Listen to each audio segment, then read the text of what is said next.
This morning I talked about impeachment. Now I would like to talk about Coppa.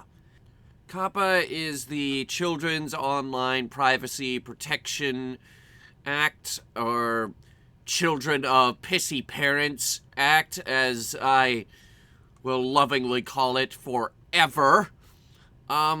It's basically this act that has been there forever, actually. It's been there since like 1999 or 2000, something like that. It's been there since before even YouTube began. And it's only coming out now because YouTube got caught doing some crap and now they have to crack down on it. And this has people panicky because there's no real way to determine what is considered child-only content. This is they basically want to divide the website into two camps. Videos not suitable for children and videos that are. And they're dividing up the ad revenue because of it, or at least I think they are. I keep hearing conflicting stories that if you don't advertise it towards children and you can get the catered ads, then you get more money. This is all that it's about, by the way. YouTube has ad algorithms, and it gathers data on, like, the videos that you watch, and then caters your ads towards that. Though I don't see how that translates to me getting 50 Grammarly ads on every fucking video. But this is considered data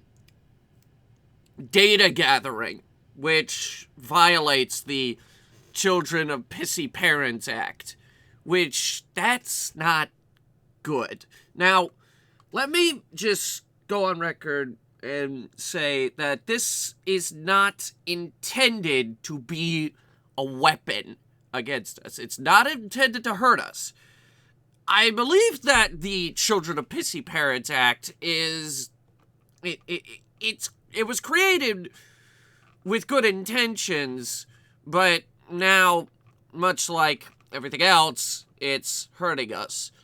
This has come up a number of times. SOPA, Pippa, Bill S978, but we were able to shoot those down. And for those of you who forgot, just in case you were wondering, Bill S978 was basically the original SOPA. It was basically banning public performance by electronic means through copyrighted materials, but the wording was so goddamn broad and horrible that it never went anywhere. So, people have been asking me what I think about Coppa, and I have done all the research, all of the searching, and I have decided that I should absolutely be worried about it. Think about it. A cartoon horse reviewing all of these movies.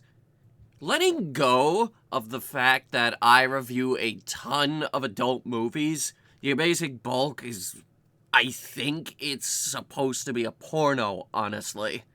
Letting go of that, I swear, a lot. A lot. You need to understand, Hunter Reviews is not a kid's show. I swore during the Playmobil movie. I reviewed The Expanse last week. I said fuck you to Angry Birds 2, Wonder Park, and Sonic the Hedgehog. Except I didn't. Because the show makes it look like a cartoon horse said all those things. And therein lies the problem.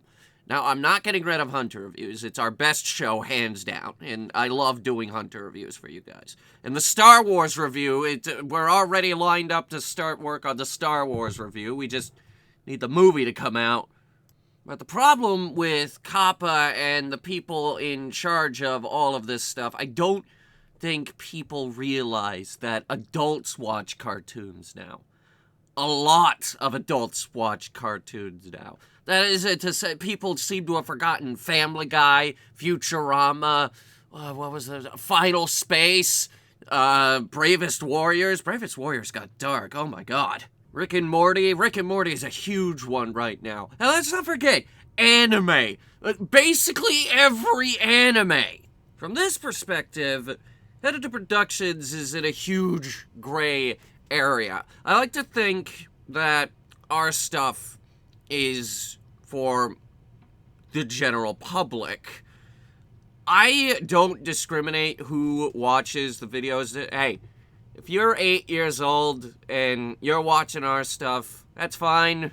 Just don't repeat the stuff you hear online, please.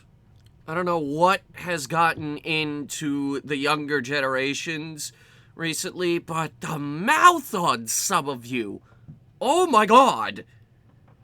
Like, not even. Do you think it's cooler the more you swear? You're the reason we're in trouble in the first place. Probably.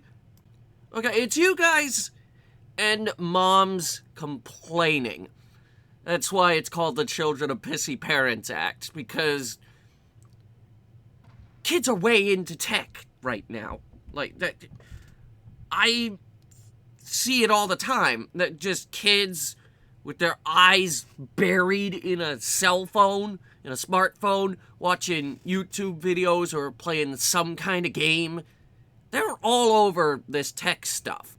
In today's world, everything and everyone is connected via smartphone networks. Back in my day, I sound like 1,000 years old as I say that, back in my day we had a Nintendo DS and we just sort of used that when we were on the go.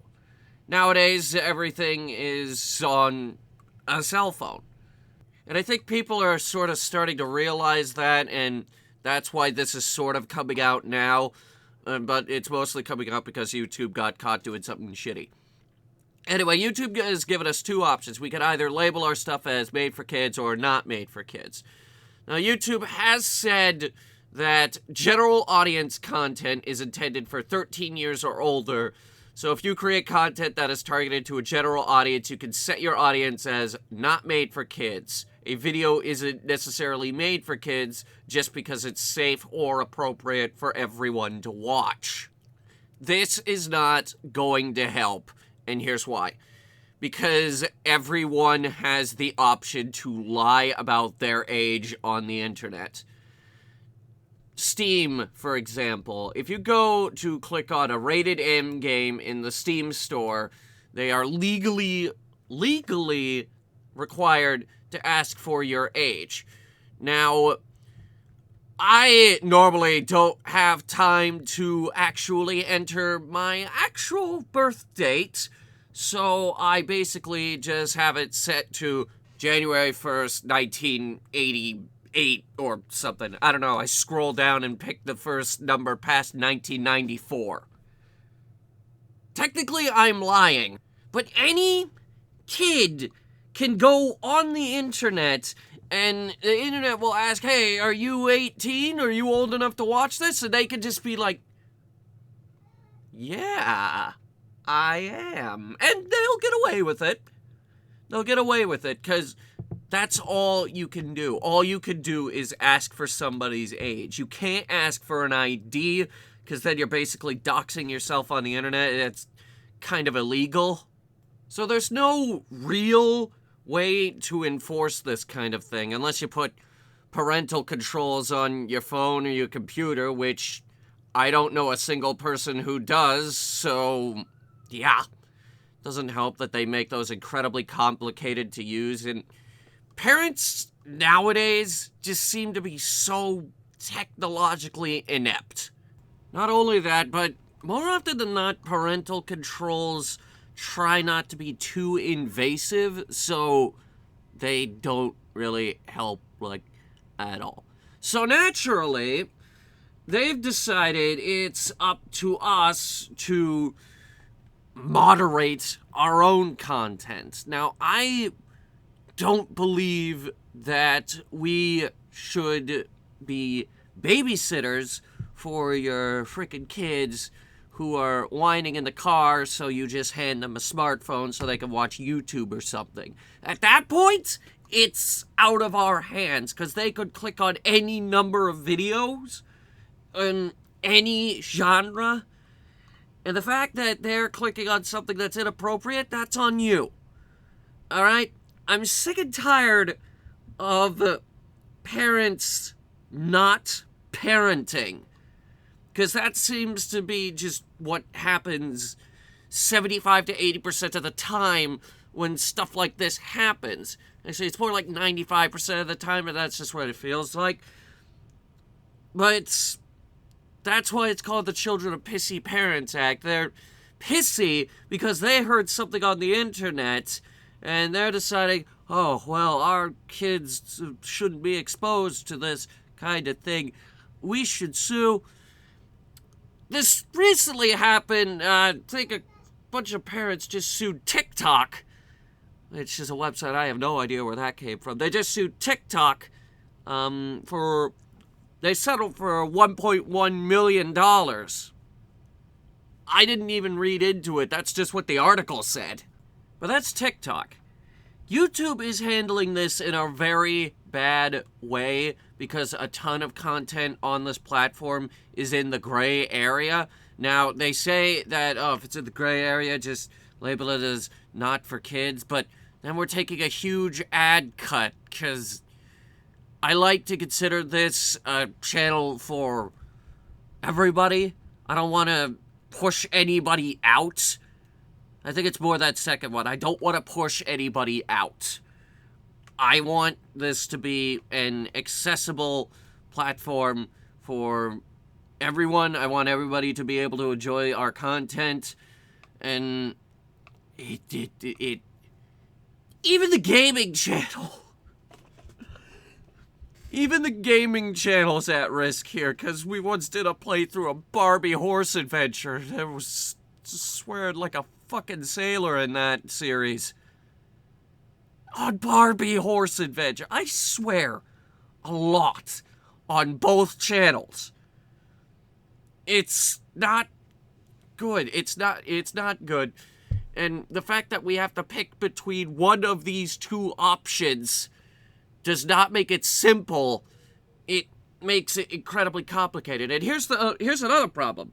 If we don't do this, or we mislabel our content, if we mislabel or we just opt out of both, we run the risk of being hit with a $40,000 fine. And that scares the shit out of me, because that would destroy any small YouTuber. That would seriously cripple medium to large sized YouTubers as well. It's ridiculous. The fact that YouTube will not protect us from stuff like that. They will directly go after the content creator, and we have no safety net when it comes to that. YouTube helps handle copyright problems. Sometimes they'll help you handle copyright strikes by simply just not doing them, but they're not going to help us with this. So, what am I going to do about it? Well, I've set all our content to not suitable for children, and from that point, I'm going to do nothing. Because that is always my solution when crap like this comes up. Nothing is changing. Nothing is going away. I will not alter my schedules or anything in any way to cater to pissy parents or the Children of Pissy Parents Act. That's why this video is called You'll Never Take Me Alive, Coppa. Because you won't. And I won't let that happen. Now let me get back to making goddamn videos. And you guys at the FTC can get back to doing whatever the hell it is that the FTC does And YouTube can go back to beating themselves over the head with frying pans and giving themselves brain damage. Because I swear to God, that is why the site is a mess. But most importantly, you guys watching this video right now can go back to enjoying the awesome content that YouTube has to offer. If you can find any, that is. I don't know, there's some pretty good channels out there.